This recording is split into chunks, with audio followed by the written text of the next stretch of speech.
Bon dia, soc Laura Casamitjana i això és Espuny Televisió. Avui entrevistarem a la líder de l'oposició, Júlia Cots, membre d'Esquerra Republicana. Bon dia, senyora Júlia. Bon dia. Ahir va haver una roda de premsa, va tenir certa polèmica, ja que el conseller García Gargallo, de Política Territorial i Habitatge, va fer la següent afirmació, que és que l'esquerra només porta pobresa. Què n'opina al respecte? Bé, nosaltres creiem que bàsicament el partit o el grup parlamentari de Junts per Catalunya ha decidit fer una campanya en contra d'Esquerra Republicana per desacreditar qualsevol tipus de política que puguem portar a terme, bàsicament perquè són conscients que han traït als seus ciutadans, als seus votants i a la resta, als antics membres de govern. Respecte a la declaració en concret, creiem que és una total aberració, en primer lloc perquè no està fonamentada en cap tipus de dada, més aviat és contrària a totes les dades que hi ha. Des d'Esquerra Republicana i com a força d'esquerres i unides amb moltes altres que hi ha també representats a l'art parlamentari, nosaltres treballem per erradicar la pobresa de totes les classes socials. Els que ells creuen com a pobresa potser vol dir que els més rics ara guanyaran menys, però amb les nostres polítiques el que intentem és erradicar la pobresa de tota la societat, aconseguint revertir les retallades, que tothom tingui accés a una educació pública de qualitat, a una sanitat pública de qualitat i que la pobresa realment s'elimini de tot arreu, de totes les capes. En principi hi havia un acord, pacte amb Junts per Catalunya, amb la CUP. Ahir vam poder parlar amb la presidenta de la Generalitat i vam preguntar què va ser el que va condicionar que finalment pactéssim amb Ciutadans amb un canvi discursiu que no s'havia vist prèviament. Ens va dir que Esquerra ens explicaria millor el que va passar. Bé, crec que amb aquesta resposta que vostè em diu, crec que tenen gairebé més informació vostès que nosaltres sobre què és realment el que va passar, perquè ens vam quedar totalment sorpresos. La resposta de la molt honorable presidenta creiem que segueix la dinàmica de la seva línia del partit, que no paren de donar respostes evasives sense realment erradicar i tallar de tall els problemes i les preguntes que se li fan. El que va passar va ser que nosaltres vam intentar reunir forces per construir un govern i un Parlament de caire independentista que pogués dur a terme el projecte que tots tres partits portàvem en els nostres programes, que era treballar i construir una república catalana. Ens vam reunir, nosaltres creiem que com a força d'esquerra, juntament amb les CUP, podíem aconseguir una presidència d'esquerres i poder canviar el rumb del que hi havia hagut fins ara i treballar per una república. Se'ls va fer aquesta proposta, no va ser acceptada, se'ns va fer una contraoferta i la vam acceptar. La contraoferta i el pacte que es va firmar per part de les tres forces independentistes bàsicament els donava el mateix tipus de càrrecs que els que tenen avui en dia, pactant amb Ciutadans, una força que és la que va aplicar el 155 i contra la que deien que volien lluitar. L'estat de xoc amb el que ens vam quedar quan vam tenir notícia del que havia passat va ser espectacular i bé, no sé, en cap moment s'han posat en contacte amb nosaltres per explicar què és el que va passar i què és el que els va agradar. Nosaltres vam sortir de la sala on ens havíem reunit amb la total il·lusió de que realment allí s'havia aconseguit pactar per aconseguir una república catalana i treballar un govern independentista i al final ens vam adonar que hi havia hagut una ganivetada per l'esquena i que havien pactat amb una força que pacta amb extrema dreta. I ara que Junts per Catalunya pacta amb Ciutadans hi ha un canvi d'eix, diguem que ara s'estan guiant més potser per liberalisme, per temes que potser els uneixen més. Ara mateix Esquerra Republicana seria la força d'esquerres independentista que encapçala potser una mica el procés. Tot això,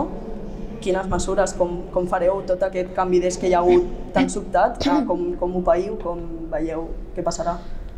Bé, com vaig dir, també en l'art parlamentari, la nostra primera sensació va ser de xoc, però a més un sentiment de traïdoria. Ens havien traït, però no només a nosaltres, sinó a tot el poble de Catalunya.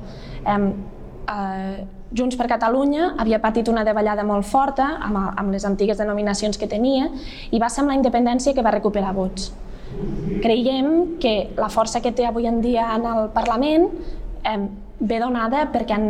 recuperat aquests vots independentistes. Amb el pacte que han fet, amb una força totalment antiindependentista, nosaltres ens autoproclamem com els líders en la defensa de l'independentisme, en aconseguir que els nostres presos i exiliats tornin a casa i de fer de Catalunya un país lliure, integrador, d'esquerres i republicà. Ara, fa uns minuts, hi ha hagut una compareixença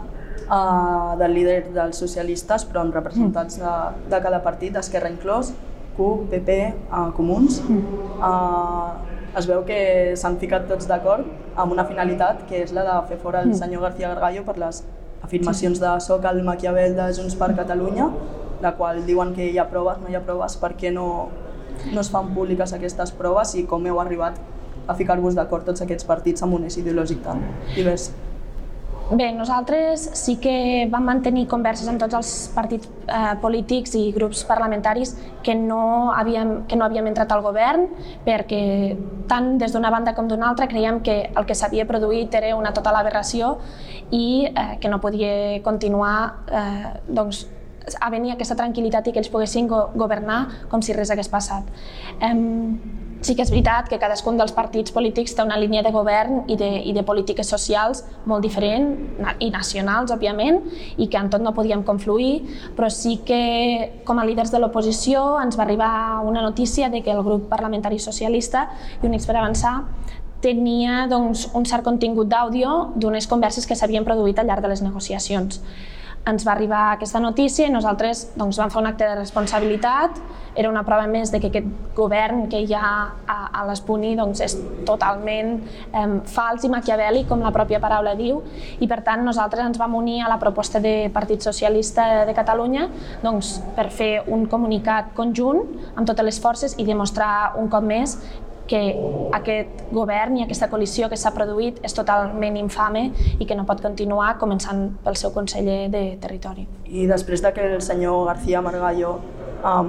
afirmés el que hem parlat abans de l'esquerra porta pobresa, entre altres coses que es van dir a la roda de premsa, com és que es demana la dimissió per un comentari fora de l'arc parlamentari i no pas potser es fa més èmfasi en coses que s'hagin pogut dir a la roda de premsa?